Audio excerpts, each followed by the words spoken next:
Hare Krishna. I'd like to welcome all of you to today's Ramayan class. Today we're going to be discussing some really hot topics, topics that are usually people stay away from. Nobody wants to discuss this.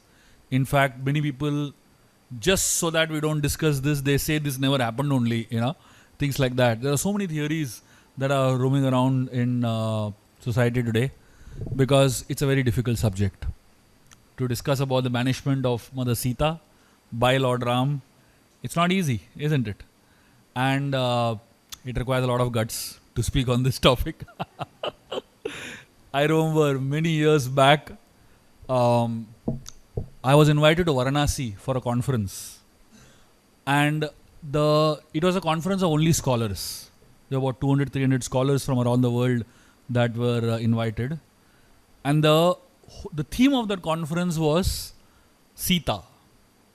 The whole conference theme was Sita, and the whole conference was, about discussing about the role of a mother, the role of women, like that. That was the whole theme, women's conference, basically.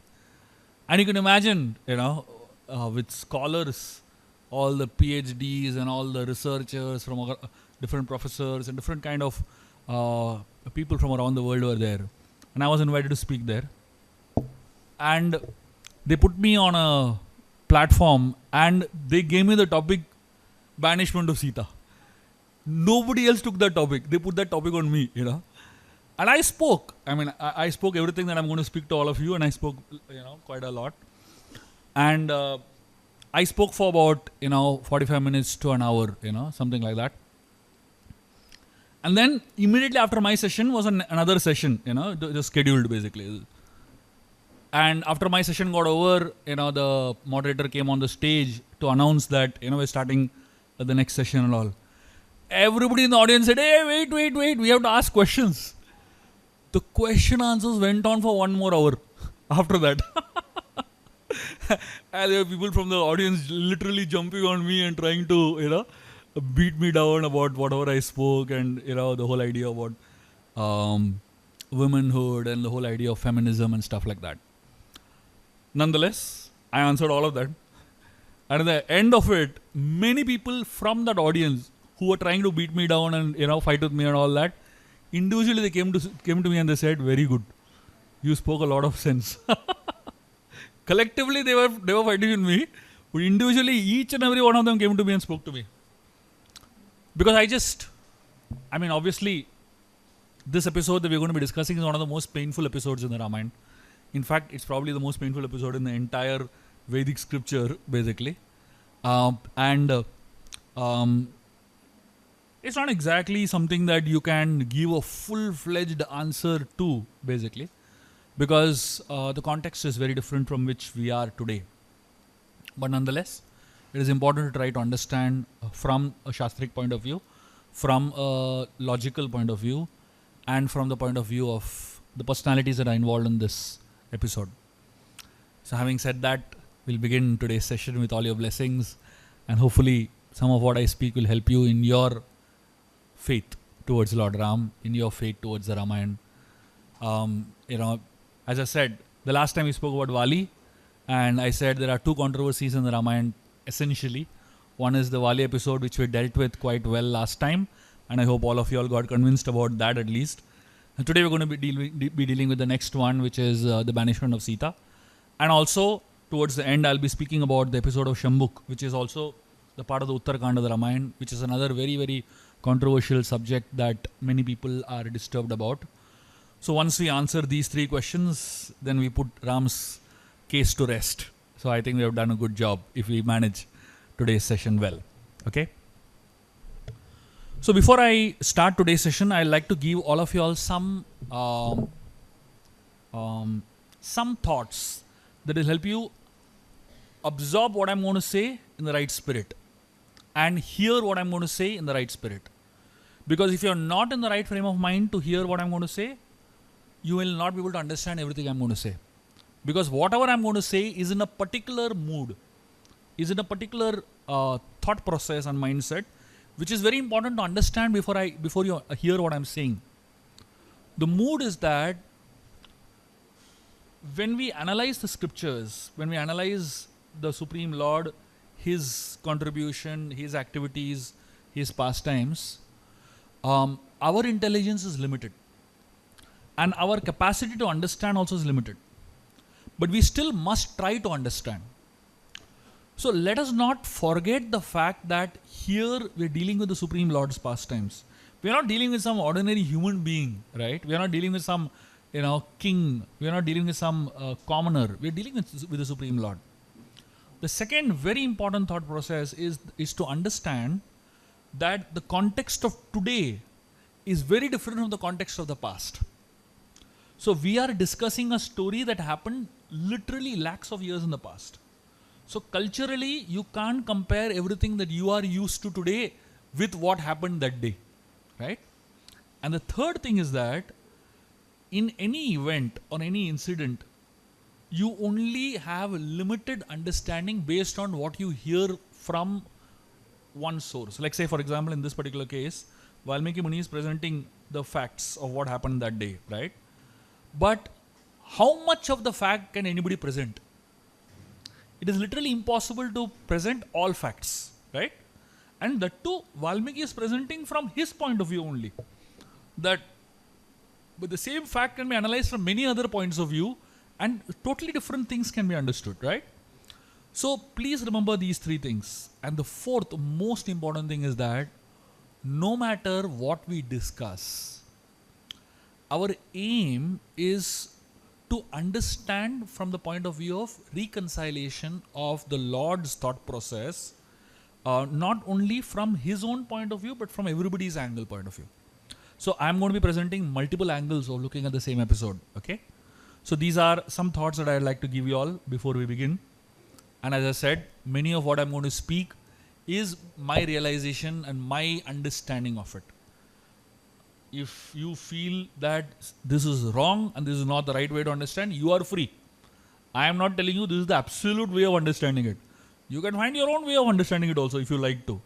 But what I'm presenting is based on my study and based on many scriptures. I'm not only going to quote Valmiki Ramayana. I'm going to speak from many other sources also. Because any story from any one scripture is always cross-referenced to many other scriptures. So we should remember this word cross-referencing. It's a very important terminology in the Vedic parlance.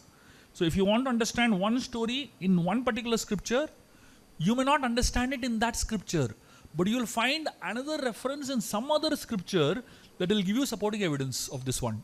That's called cross-referencing. And cross-referencing is very important to understand deeper truths in the scriptures. Okay? So now I've given you all the context. Now we're going to dive deep in.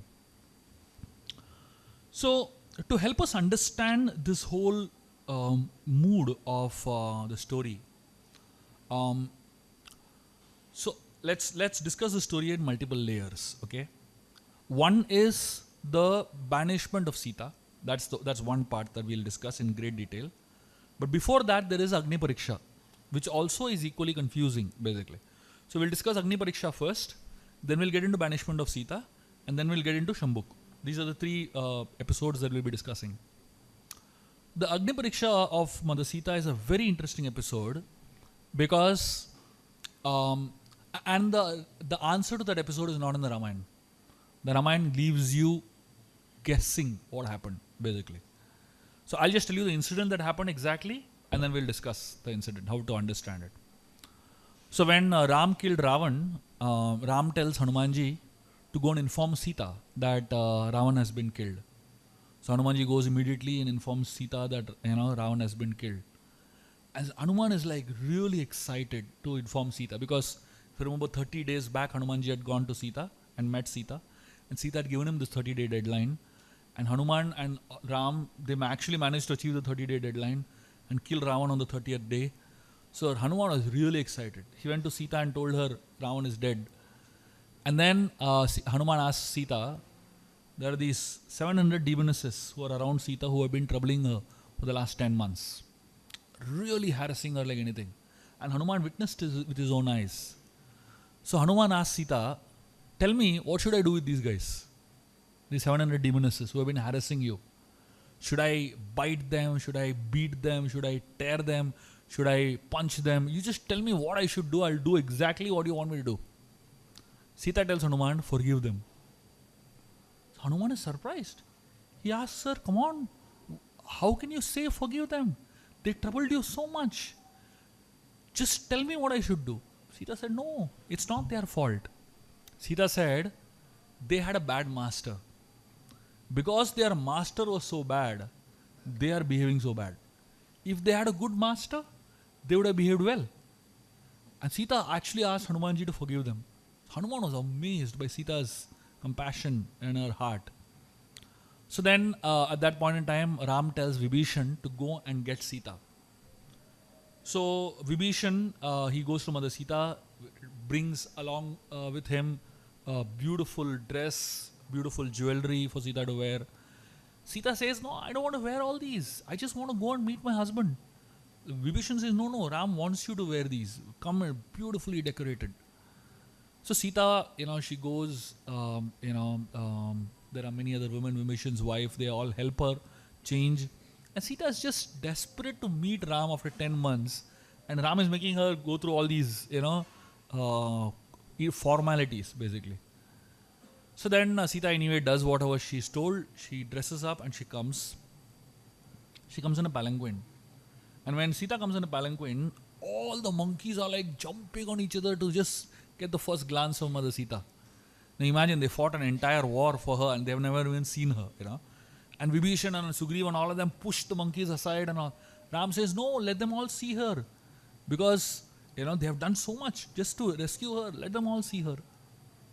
And then Sita comes towards Ram. And Ram is not even looking at her. Looking elsewhere. He tells her that I have helped you, I have saved you from Ravan. Now you are free to go wherever you want. Whatever you want to do, you can do. Your choice. Now everyone is stunned. They just fought a massive war to save Sita. And here Sita and Rama are reunited. Rama is telling like this. They're just confused completely, all the Vanaras. So Sita gets very, very, shocked and bewildered and all that. And then she tells Lakshman, go and get a fire. I'll prove my purity. So Ram makes many statements that really hurt Sita. So she tells Ram, I'll prove my purity. And she asks Lakshman to get the fire. Ram doesn't tell her to do Agni Pariksha. Sita chooses to do Agni Pariksha. Lakshman is telling Ram, why are you telling her? This is all not necessary. Lakshman is trying to tell. But Ram doesn't speak anything. He just keeps quiet. So then Sita, they create a fire. And Sita enters into the fire. All the Vanaras are shocked and bewildered and crying and confused. Ram doesn't even look there. He's just looking somewhere else, And then Sita enters into the fire. She disappears into the fire. And everybody feels that she's dead. Suddenly Agni comes out from the fire god. And he carries along with him Sita. And he hands over Sita to Ram, saying that Sita is pure. Please accept her. I certify for her purity. And then from the heavens, Shiva and Brahma appear. And they also certify along with Agni. And they tell Ram, please accept Mother Sita. So then Ram, as soon as Sita comes out of the fire, Ram is a totally changed person. He starts crying tears from his eyes. And he gets into that same mood that he was in those so many months of separation from Sita. And then Sita comes towards him and Ram embraces her. And then he expresses his love for her, his separation for her. It almost feels that this is like a bipolar. 10 minutes before, he's behaving so different. And 10 minutes later, he's behaving so different. If you actually read the section of the Ramayan, it almost seems that these two Rams are two different people. But if you do not read the Kurma Puran, you will never understand this. And then, of course, Ramayan doesn't give any explanation whatsoever. Ramayan says Ram accepted Sita and they happily went to Ayodhya after that, Ramayan just leaves it hanging. But if you read the Kurma Puran, there's an answer to this. The answer is not here. The answer is in Panchavati before Ravan kidnapped Sita. So before Ravan kidnaps Sita, when that golden deer comes and Ram is going to run after the golden deer, before he leaves, Ram hands over Sita to Agni. And Agni creates another Sita, which is known as Maya Sita. So there's a lady named Vedavati who was troubled by Ravan. So Vedavati was performing her tapasya and Ravan wanted to marry her. So Vedavati was performing tapasya to have Vishnu as her husband. And because Ravan wanted to marry her, he was very, very intensely troubling her. But Vedavati is not listening only. So he grabbed her hair. So Vedavati chopped off her hair and she told Ravan, because you have touched me, I can't be offered to Vishnu. But in my next life I'll come and I will be the cause of your death. So Vedavati self-immolates herself. So it is said Vedavati reaches Agni's abode, basically, waiting for a chance to come and be the cause of Ravan's death. So when Ram hands over Sita to Agni, Agni brings Maya Sita, which is Vedavati. And Ravan kidnaps Vedavati, thinking it is Sita. And the 10 months, who was there with Ravan in Lanka, it is Maya Sita, it is Vedavati. And when Vedavati comes to Ram, now obviously from Vedavati's point of view, she has been waiting for this opportunity only. For her whole life, she has been waiting to marry Ram, right? And now she's actually getting to marry Ram. So when Vedavati comes in front of Ram, which is Maya Sita, Ram doesn't look at her only. Why? Because she's not his wife. Ram has taken Ekapatni Vrata. He will not look at her. He's not looking at her only. So all the monkeys are thinking, why is Ram not looking at her? He's not looking at her because she doesn't belong to him only. And the behavior of Ram can only be explained if you understand the Vedavati story. If you don't understand the Vedavati story, it seems that Ram is very sadistic. Ram is very bad, very cruel. But when you understand the Vedavati story, it's a totally different thing. That actually is showing Ram's loyalty. That actually is showing Ram's love for Sita. He's not even looking at Maya Sita. And then when the original Sita comes out, he completely becomes himself. And then his love for Sita comes out and his connection with Sita comes out. So now that is as far as the Agni Pariksha is concerned. So the Agni Pariksha was created by Maya Sita only because she knew that I have to go back. My role is over. I need to go back and the original Sita needs to come out. But at the same time, she also had a little hope that I will get to marry Ram, So she had that hope. So she came with that hope basically. But when she saw Ram's sternness, she realized that there is no chance here. I better go by the regular route, So then Maya Sita goes back. Vedavati goes back to the Agni. And in her next life, she comes as Padmavati. And she gets married to Balaji, Tirupati Balaji. So if any of you have gone to Tirupati Balaji and see Padmavati over there, that same Padmavati is Vedavati. So she gets united with Vishnu, but in a third lifetime, basically. That completes the entire story, So only when you reach Balaji and read the Sthala Purana of Balaji, you get the complete picture, basically. So we'll keep that story aside now, the Agni Pariksha story. We'll get into the banishment of Sita story. So to help you understand the banishment of Sita, I'm going to tell you all many stories, which are background stories to understand this particular episode. So, and I'm going to give, as I told you, I'm going to give you all multiple perspectives towards the same episode, basically. So, let us just first make some, situational understandings, So, suppose there is a young boy who's recently married and financially they're very, very, very much in a bad state. And because of the financial situation in which they are, the job that he holds is crucial for his survival and for his future. So this person, he gets a job in America. He shifts to America. He takes up this new job. And he and his wife, start staying there. And as soon as they settle down there, within a month's time, they get a notice, they get information that his mother is critically ill in India. So this man goes to his boss and tells him his dilemma. I just joined, but unfortunately my mother is critically ill. Can I get some leave to go back and be with my mother? The boss tells him, you decide whether you want the job or you want your mother. If you want to take care of your mother, you go back, but don't come back here again. We already spent enough on you, we can't afford more. So this man is in a dilemma now. Should he go back home, take care of his mother, whom he is grateful to? Or should he stay back, do his job, take care of his wife, whom he is responsible for? Now in such a situation, what would anyone do? What should anyone do? Any guesses? If you were in this man's place, what would you do? You would go to the mother? Okay. Anybody else? Send the wife back. Oh, some smart people. And what if the wife or mother-in-law's equation is not really great and it's risky to send the wife back? So, basically, in a situation like this, it is very difficult to ascertain what is right and what is wrong. Right? If it was an ethical situation, it's very easy to decide what is right and what is wrong. But in a moral dilemma, it is not easy to decide what is right and what is wrong. There is a difference between ethical dilemmas and moral dilemmas. In ethical dilemmas, there is no question of right and wrong being confused. Right? Very clear. That's what ethical dilemmas are. But moral dilemmas, the problem is everything appears to be right and everything appears to be wrong simultaneously. So it's very confusing. So the banishment of Sita took place in a situation which is a moral dilemma. And in a situation like that, Ram had to make a choice, whether he had to choose his wife or he had to choose his followers.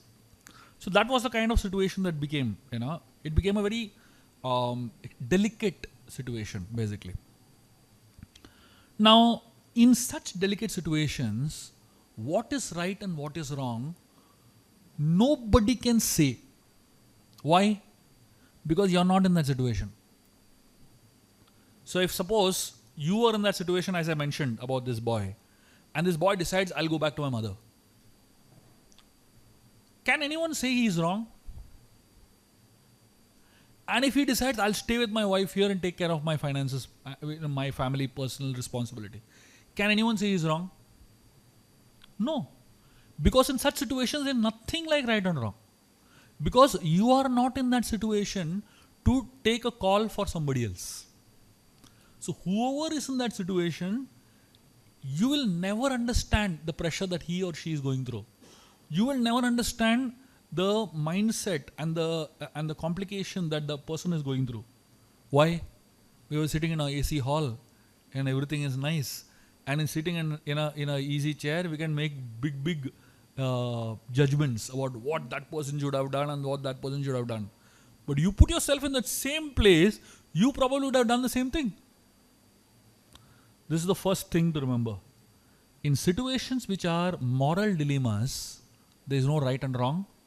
And in situations which are moral dilemmas, I, sitting in a totally different atmosphere, disconnected from the issue, not seeing the issue in close quarters and not experiencing the issue, I have no right to pass a judgment of what is right and what is wrong.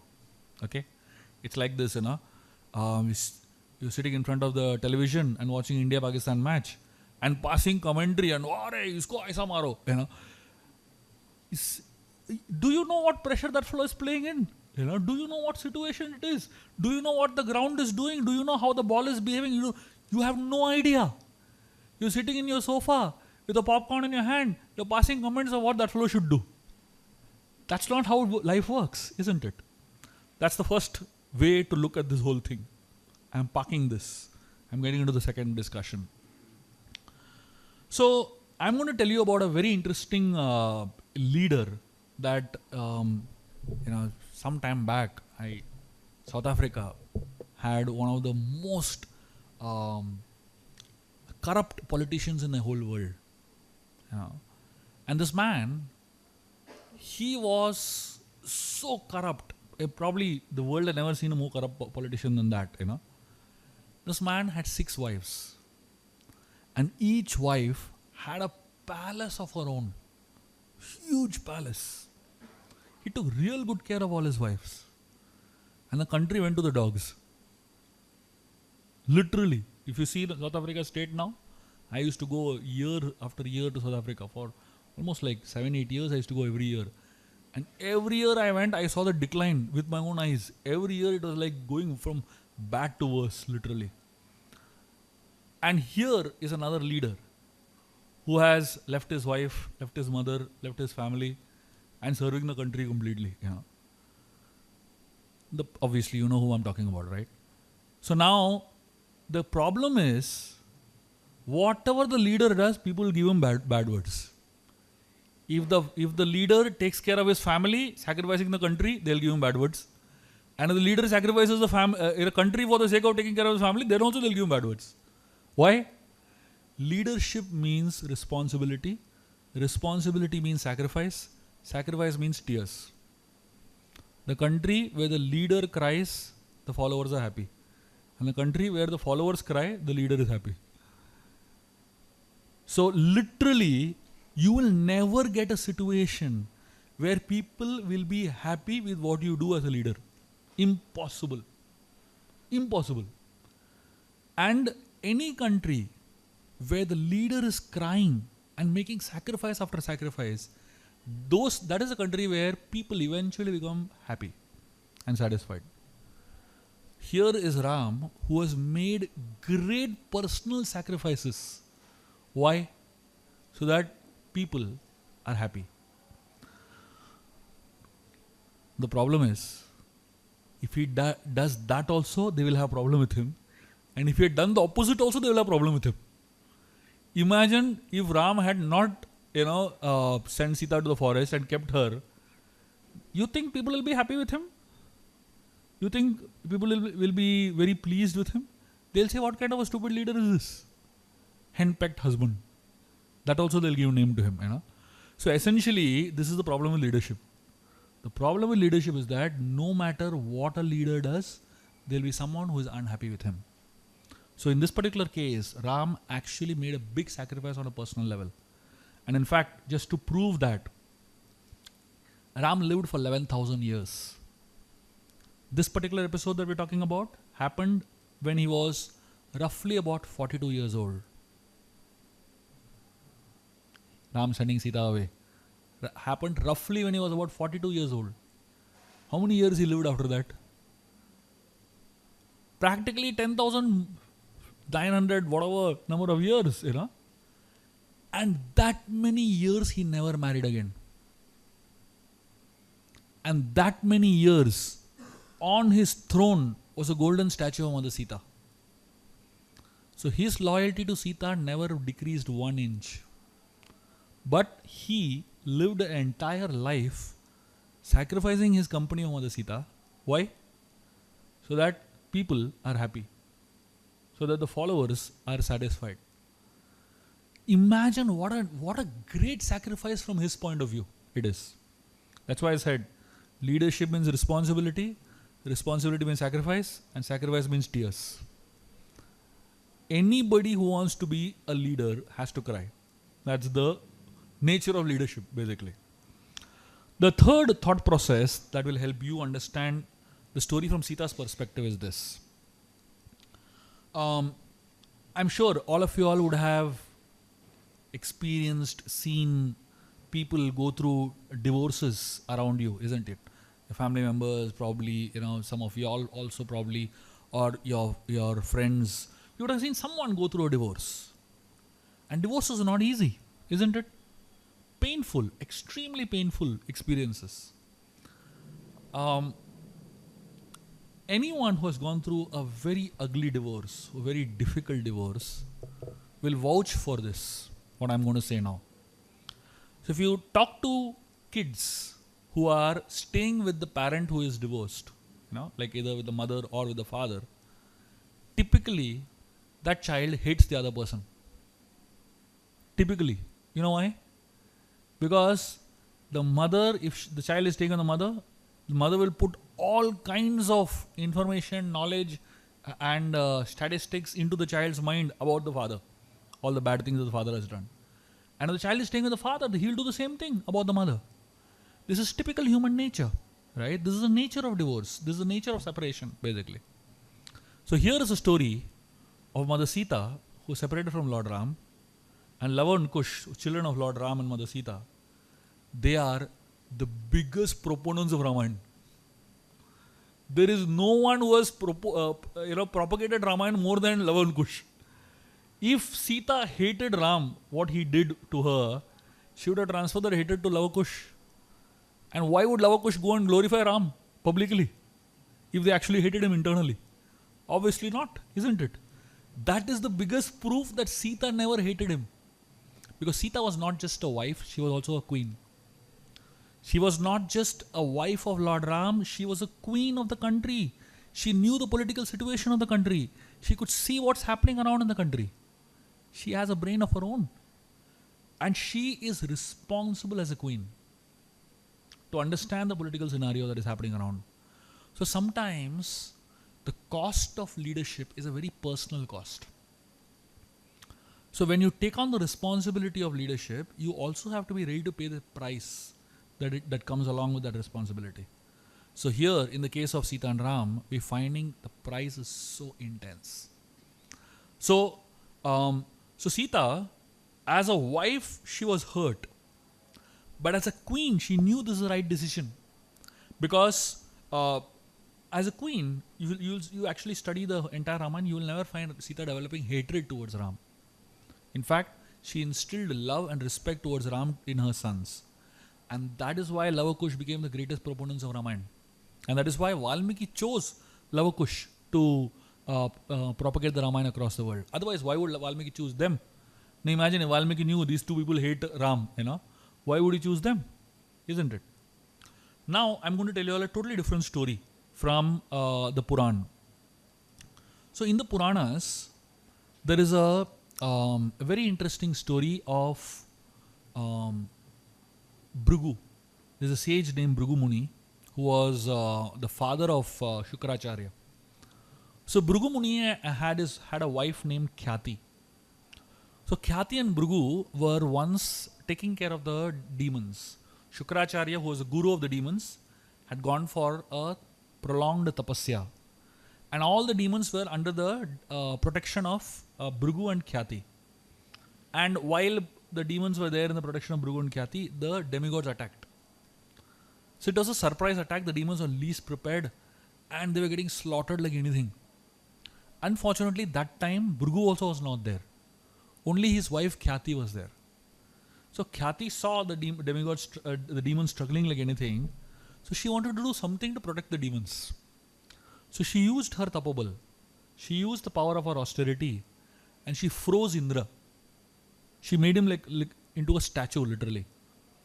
And king of the demigods, if he is only killed, if he is only frozen, then the war will get over, right? And after freezing Indra, she was going to kill him. Exactly at that point, Lord Vishnu intervened and used the Sudarshan Chakra, cut off the head of Khyati. Chopped off the head of Khyati. As soon as Khyati's head was cut off, Bhrigu Muni reached over there. And Bhrigu saw that his wife is dead. He got extremely upset. Without thinking, he gave 2 curses to Vishnu. He cursed him that because you have caused me so much pain, I curse you that you will take 7 births on earth. So from that point onwards, the 7 incarnations of Vishnu that appear is because of Bhrigu's curse. And the second curse Bhrigu gave Vishnu at that point was, he cursed that just like I have gone through separation from my wife, I curse you that in one of the incarnations you will go through separation from your wife.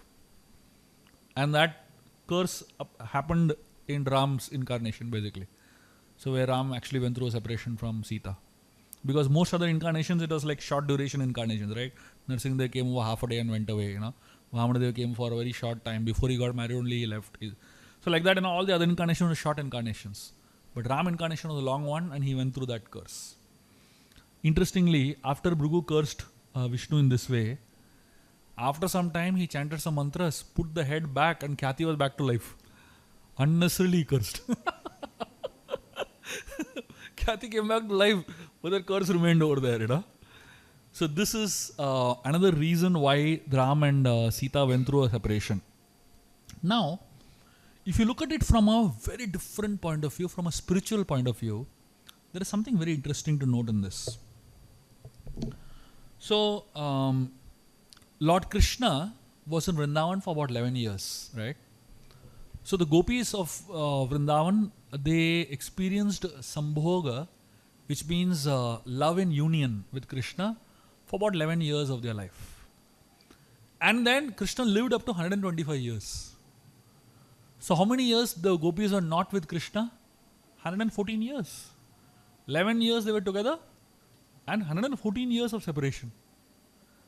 The scriptures, the Srimad Bhagavatam specifically explains that love in union is powerful, but love in separation is more powerful. So the gopis, when Krishna was with them in Vrindavan, they experienced Krishna. But when Krishna left Vrindavan, they experienced Krishna more. Before they could see one Krishna, after Krishna left Vrindavan, they could see Krishna everywhere. Under every tree they could see Krishna. Under every, standing on every rock they could see Krishna. Literally everywhere they could see Krishna. This is known as Vipralamba Bhava. This is known as love in separation. And it is explained that love in separation is much, much more powerful than love in union. So in Ram Leela, Ram and Sita experienced love and union for a considerable amount of time. But the 10 months where they experienced Vipralamba, they experienced separation from each other, was such a powerful experience that Ram and Sita wanted to experience it more. So this banishment of Sita is actually the hankering of Ram and Sita to experience Vipralamba Bhava. So it is explained, when Sita and Ram were together, they loved each other. But when Sita and Ram were separate, they loved each other more. For you and me, we won't understand this logic, because this is spiritual logic. Material logic works differently and spiritual logic works differently. So for Sita and Ram, see, Sita and Ram are like sun and sun's light. Can sun and sunlight be separated? There is no way you can separate sun and sunlight. Right? So there is no way you can separate Ram and Sita. There is no way you can separate Lakshmi Narayan. No way you can separate Radha Krishna. But apparently a story might be in such a way that it seems Ram and Sita are not together. But that not being together is actually making them more together. That's called Vipralamba Bhava. Spiritually, this is the highest level of love. Vipralamba is the highest level of love one can experience. All the stupid people of the world are thinking that Ram left Sita. There is no way he is leaving Sita. In fact, he is more united with Sita by keeping her away. There is more union, there is more love, there is more connection by Sita remaining in Valmiki's ashram than anything else. This is another way of looking at it. Okay. Now, the Ramayan is has a very interesting undercurrent. So the Mahabharata has many rasas. Rasa means mellows. Rasa means flavors. So Mahabharata has many rasas. You'll find Virya ras, you'll find Bibhatsya ras, you'll find so many, romance. So many rasas you'll find in Mahabharata. But Ramayana has only one prominent rasa. You know what is the prominent rasa? The prominent rasa in the Ramayana is Karuna ras. You know what is the meaning of Karuna ras? Karuna means compassion. Karuna means tears. The prominent thing in the Ramayana is everybody is crying. There are some people who love to cry. It's a very special type of rasa, They love to cry, and they find some reason to cry. If there is no reason, they'll create reasons to cry, So Ramayana is based on Karuna ras.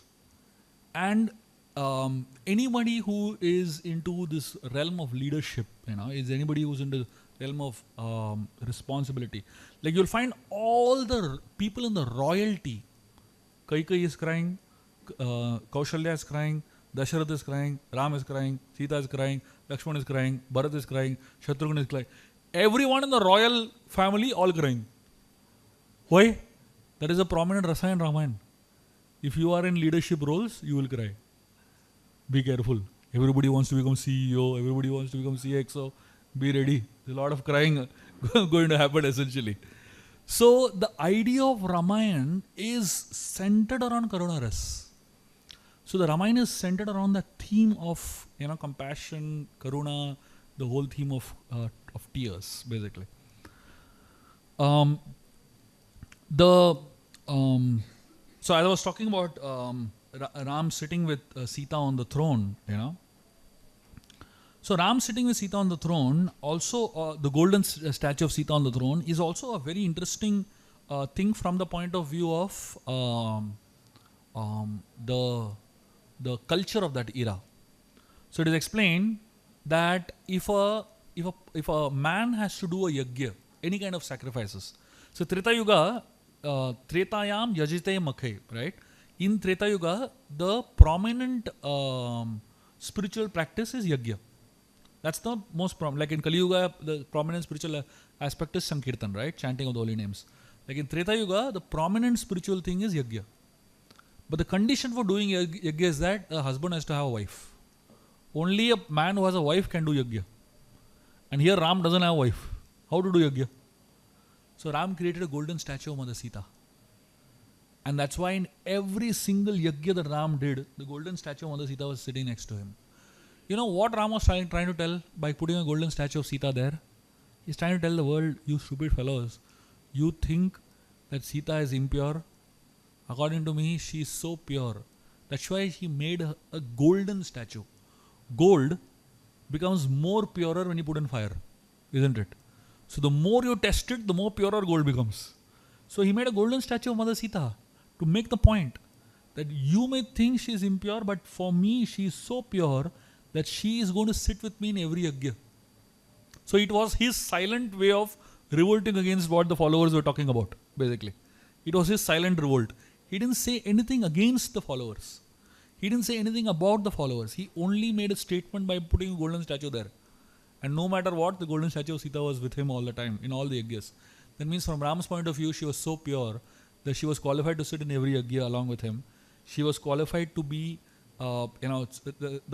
she was represented by gold, which is considered to be the most pure element, like that. The other thing that you can learn from this particular story is that dealing with rumors is not easy. Even if you are Ram, difficult to deal with it. So sometimes you have to just kind of bend down and say, Baba, okay, I accept it, and walk away. So Ram had the ability to walk away from a situation at the extent of great sacrifice. Why? He said, it's fine, no problem. You all think whatever you want. I'm letting go of something that I love the most just to make you all happy. So now that, it speaks volumes about who he is as a leader and who he is as a person, isn't it? Because it's not easy to make sacrifices. And it's not easy to make sacrifices at a personal level for the sake of the world. And of course, many people say that Ram banished Sita. Actually, Ram didn't banish Sita at all. Valmiki's ashram was within the kingdom of Ayodhya. There is so Ayodhya is a city, and the bigger kingdom is called Koshal province. So Valmiki's ashram fell within the boundaries of the Koshal province only. And it is not that Ram sent her to the forest like that. He sent her to Valmiki's ashram. So if you study, there is a poet named Bhavabhuti. He's written 2 books. One is called Uttar Ram Charita and one is called Mahaviri Charita. So these books are a Sanskrit poetry based on the Ramayan. And if you study Uttar Ram Charita, in that there is a description of how when Sita was pregnant, she developed a desire to go and stay in the forest. Why? Because she already experienced forest life in her younger days. And at that point, she had a great intense desire to go and stay in the forest.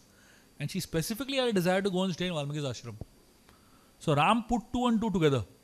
He fulfilled Sita's desire also to stay in the forest, and he took care of these, the rumors and the comments of the other people, and he did both of this by sending Sita along with Lakshman to Valmiki's ashram. And Valmiki's ashram is not just random forest. Valmiki's ashram is practically sponsored by the state. It is practically taken care by Lord Ram. So in that sense, Sita got a very secure atmosphere to stay in. And also from the point of view of her pregnancy, the atmosphere in which the children grew up were the most ideal atmosphere in Valmiki's ashram, where Valmiki personally was taking care of her. Now I'm going to tell you all a few other stories from different directions. Madhvacharya, in his commentary called on Mahabharat, called Mahabharat Tatparya Nirnay. So in Mahabharat Tatparya Nirnay, there are few stories from Ramayan also. Madhvacharya gives commentary on these stories. And in that, he speaks about a very interesting story. He speaks about a demon. So this particular demon, he got a benediction. And the boon that this demon had, so these demons, every demon has only one desire. They don't want to die. That's it. That's their main desire, basically. And to fulfill that desire, they find, so obviously if they say that I don't want to die, nobody can give them that boon, right? Vishnu will never give them, Brahma, Shiva will never give them. So they try to get that only through different ways. This fellow, this one demon, he got a boon that as long as Lakshmi and Narayana are together, he will not die. Why? Why he asked such a boon? Because he knew there is no way Lakshmi and Narayana will get separated. You can't make such predictions in today's husband-wife, stories, isn't it? So if a demon bets on some husband-wife saying that as long as they are not separated, next day only divorce might happen. So this demon chose the possibility which is like impossible. Lakshmi and Narayana get separated. And Indra, he appeared to Lord Ram and he explained the situation, in which they were. And this demon was really troubling them because he had great confidence that Lakshmi and Narayana will never be separated. And just to fulfill that condition, Ram got separated from Sita. And the duration in which Ram got separated from Sita, that is the duration in which in the heavens this fight with the demon happened, and Indra killed that demon. So in the heaven it was a few days, but on earth it was few years, basically. So that is the explanation Madhvacharya gives in Madhvacharya Tatparya Nirnay about another reason for the separation of Sita and Ram. And of course, when Indra killed the demon, that time Ram called Sita back. And by that time it was time for Sita's pastime to wind up. So like that was how the story goes. Now, there is another very interesting angle of looking at this. Sita was a very outspoken person. She spoke what she wants. If you study the Ramayan, someday we can go through it in detail. But there are many instances in the Ramayan where Sita straight told Ram that he is wrong. 2 or 3 incidents I can point out in the Ramayan where Sita straight told Ram that you're wrong. So Janak, when he handed over Sita to Ram, he told Ram that this is Dharmacharini. That means she will follow you as long as you are on the path of Dharma. But when you deviate from the path of Dharma, she will correct you. Janak told that.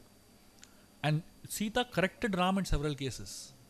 But in this particular case, when Ram was sending her away to the forest, she never said anything wrong, anything against Ram. She didn't say that you're doing something wrong. She didn't say anything, basically. So, if she felt it was wrong, she would have corrected it, she would have spoken up, basically. And many people say that Ram was very conscious about his reputation and therefore he sent her away.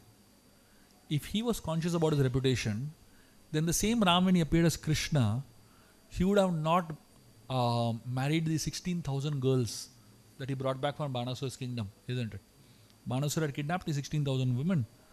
And all these 16,000 women, the society would not have accepted them at all. But Krishna married them. So that means the Lord is not concerned about his reputation. That is not his main concern. And if that was his main concern, he would have not married all these 16,000 women, isn't it? So that is the understanding that we have. And then finally, I'll share with you all one very interesting story that is also a part of the Uttarkanda of the Ramayan that again explains this.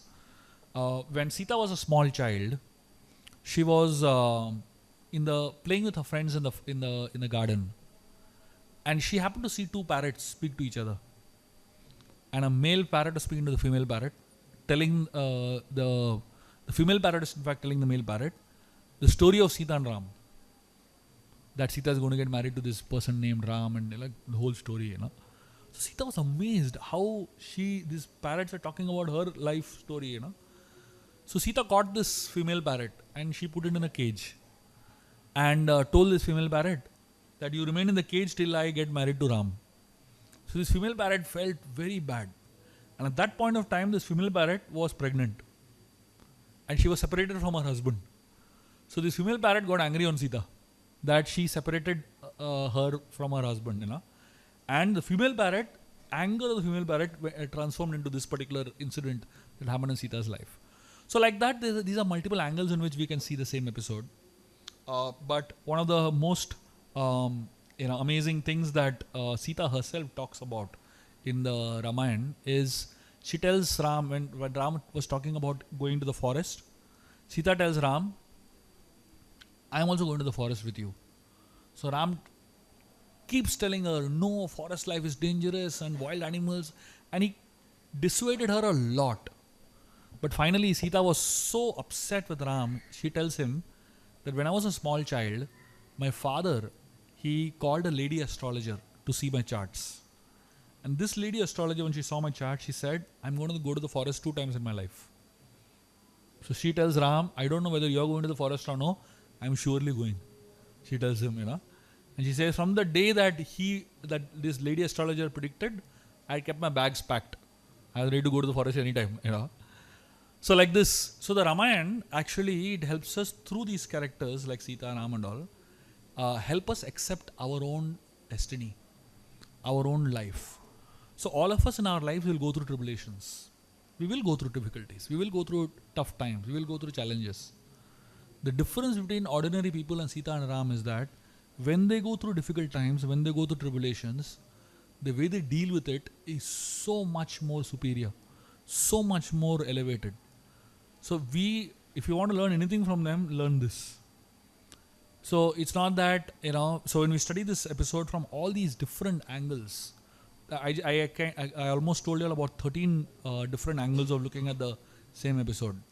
Now you decide which angle you want to focus on. And all those angles that I spoke about are all different ways of looking at the same episode. And all of these, when seen together, it will help you get the complete picture and it will help you understand what is the right way of looking at this. So now I'll tell you all the story of Shambhuk very quickly, and I'll help you understand that story also from a logical point of view. So one time when Lord Ram was ruling the kingdom, one Brahmana came running to Ram's palace, Ram's court. He was crying like anything. So Ram was very shocked to see this Brahmana come and cry like this. So the Brahmana explained to him, I had a 14-year-old boy, a 14-year-old son, and my son suddenly died. And this Brahmana tells Ram, I have not spoken a single lie in my life. I mean, can any one of us say like that, He said, I have not done a single wrong thing in my entire life. He said, I have not missed a single day of prayer in my life. He went on, spoke about all the things that he has been doing in his whole life. And then he tells Ram, why should my 14-year-old son die? It is definitely not a mistake that I have made. And then this Brahmana tells Ram, it's definitely something wrong you have done as a king. He is blaming the king directly. So Ram gets shocked. He said, what have I done wrong? Brahmana said, I don't know. My son is dead. I am not responsible for it. You are responsible for it. He said and walked away. He said, now you solve the problem. So Ram calls Lakshman, tells him, go to this Brahmana's house and preserve the body of this boy in a vat of oil. Make sure that the body doesn't decay at all. He said, I'll find out what the problem is and I'll come back. So Ram calls for his ministers to come together and calls for a council of all his ministers and his guru and all to figure out what the problem is. Imagine one man in the entire kingdom going through difficulty and the king is held responsible for it. In today's government, I don't know who's going to be held responsible. Now we don't even know whom to blame, basically. So Ram, he took personal responsibility for the whole problem. He called everyone. Narad Muni also appeared over there. And then finally in the discussion, Narada and Vashishta, they came to a conclusion that there is one Shudra named Shambhuk who is studying the Vedas very thoroughly and doing all kinds of Vedic sacrifices. And because he is doing it, therefore there is a disruption in the disbalance in society. So then there is a whole discussion about how in different yugas, different people are allowed to do different things. Like in Satya Yuga, Brahmanas only can do yajna and study the scriptures and all. In Treta Yuga, one yuga lesser, Brahmanas and Kshatriyas can do a study of scriptures and tapasya and all. In Dwapar Yuga, Brahmana, Kshatriya and Vaishya can do all of that, yajnas and all. Therefore you see Nanda Maharaj does a lot of yajnas in Dwapar Yuga, right? And in Kali Yuga, all four can do. So this Vashishta and Narad Muni said, it is still, so that Sandhi, that time when Ram was there, it was a mix between Treta and Dwapar. It was like Treta moving towards Dwapar Yuga basically, that is a duration. So till Kali Yuga sets in, Shudra is not supposed to study scriptures, Shastra. That is what Vashishta and Narad Muni spoke about. So then they all went to where the Shambhuk was. And they found the Shambhuk doing intense tapasya and intense study of scriptures and all. So Ram asked Shambhuk, you tell me why you are studying the scriptures. And you tell me which Varna do you belong to. So Shambhuk said, I am a Shudra. And I am studying the scriptures so that I can go to the heavens. And I can get the power of the gods.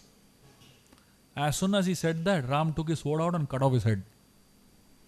And when Ram cut off his head, from the heavens, flowers rained on Ram. Now, if you study this story like this, the way I told you, the way I narrated it to you, it will seem that it is very biased and it is very caste-oriented story, right? But if you study the story from another angle, and which is the angle in which Ram actually saw this incident, and that is the angle that will help you understand the logic behind it. Knowledge is power, right? Knowledge is power. Any kind of knowledge and skill, before it is handed over to somebody, you should first understand the intention of the person. If you send many of the terrorists to Olympic competition, they'll get gold medal. 100% they'll get gold medal. Right? But do you think they're qualified to go there? No, because the intention is wrong. Knowledge and skill is right, but the intention is wrong. The problem with knowledge and skill is that they are so powerful, it can make you do anything unless you have the right intention behind using it. Therefore, before knowledge is given to someone, first qualification is seen. See, there is no problem with Shudra. Valmiki was not exactly a Brahmana by birth, isn't it? Rama had any problem with Valmiki? Ram would have ideally cut off Valmiki's head also, isn't it? So Vishwamitra was not a Brahmana by birth. He was a Kshatriya first. There is no problem with Kshatriya studying scriptures. Why? They used it the right way. Gautam Rishi gave initiation and taught Satyakam Jabal. Shudra, you're son of a maidservant, son of a prostitute. There is no problem with anyone studying scriptures. It's not that, if you are a Shudra, you can't study. That's not the point. The point is, what is your intention behind your study?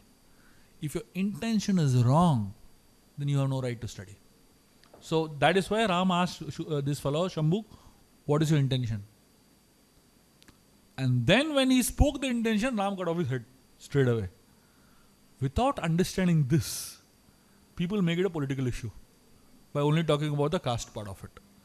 When you don't understand the complete story in its completeness, you will only understand a part of it. And the part of it is very dangerous because that part of it is prone to misinterpretation and part of it is prone to all kinds of wrong, understandings. So this is the way in which we can study all these different stories of the Ramayan. I hope all this made some sense to all of you and you were able to understand the deeper perspectives behind all these stories. Thank you very much. Hare Krishna. Any Any questions or comments? Anyone like to ask anything? Yes. We have limited time, so we'll just take 2-3 questions. Yeah. Prabhuji, actually I have 4 questions. You can ask one. Oh, okay. So,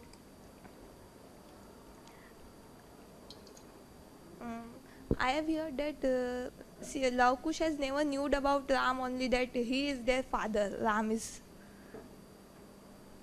You're saying they didn't know that Ram is their father? Yeah, in Ramayan series, and I have studied basically not according to scriptures, according to story I am saying.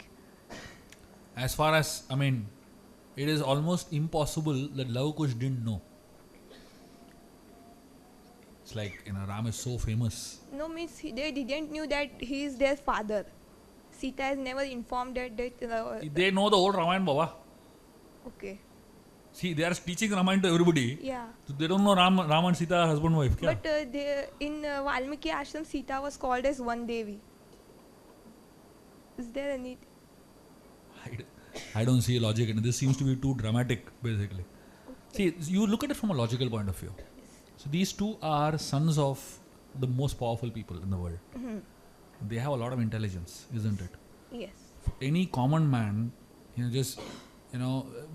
common man will understand that this is not, Sita is not a rustic looking village type of lady, right? Even when she was in Ashok Vatika and Ranka, everyone knew that this person is very, very different, isn't it? After 10 months of not having bath, 10 months of not changing clothes, still she was looking regal. And here she is staying in a respectable ashram. There is no way that her royalty will be hidden, basically. Anything else? Maybe we take one more, please. Anyone? Yeah. So then, Prabhuji, a continuation to that question. Then, what made Love Kush argue and lead to the level of fighting with Ram to stopping the Ashwamedh, the horse? So now there are two different versions of it, basically. The version of what you're talking about, where Ram and Lava Kush had a fight, is from Bhavabhuti's Uttaram Charita. It is not in Valmiki's Uttaramayan, basically. So in Valmiki's Uttaramayan, there is no fight. So Bhavabhuti's Uttaram Charita, there is a fight between Lava Kush and Ram. Both have their own way of looking at it. So now for a Kshatriya, just to help you understand, for a Kshatriya, when does a Kshatriya develop respect for their sons? Only when they see their son actually fighting. Understood? Kshatriya will not respect their son more when they see the son, speaking poetry or singing and all that. When Kshatriya sees the son actually fighting, that's all they understand, this is my son.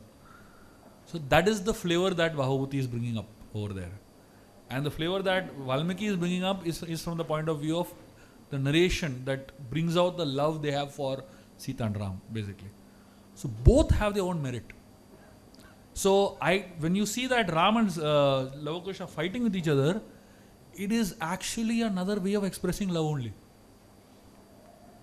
So for you and me, fighting means it is disrespect. But for a Kshatriya, fighting means it is high level of respect, basically. So that's the way I would look at the two different ways of looking at it. That happens in the court. So basically, as per Valmiki's Ramayan, the understanding is that Valmiki writes the Ramayan when Sita is in his ashram, and after that he is looking for someone to propagate the Ramayan. He finds Lava Kush, teaches them nicely. Lava Kush learn the whole Ramayan. Then they travel around village to village propagating Ramayan. And as they are traveling around village to village, Bharat sees them in one village, actually narrating. And Bharat invites them to the court of Ram. And Lava Kush narrates the entire Ramayan in front of Ram. And then Ram actually understands that this is my sons. And then he calls back Sita, basically. So that is the flow of the narration.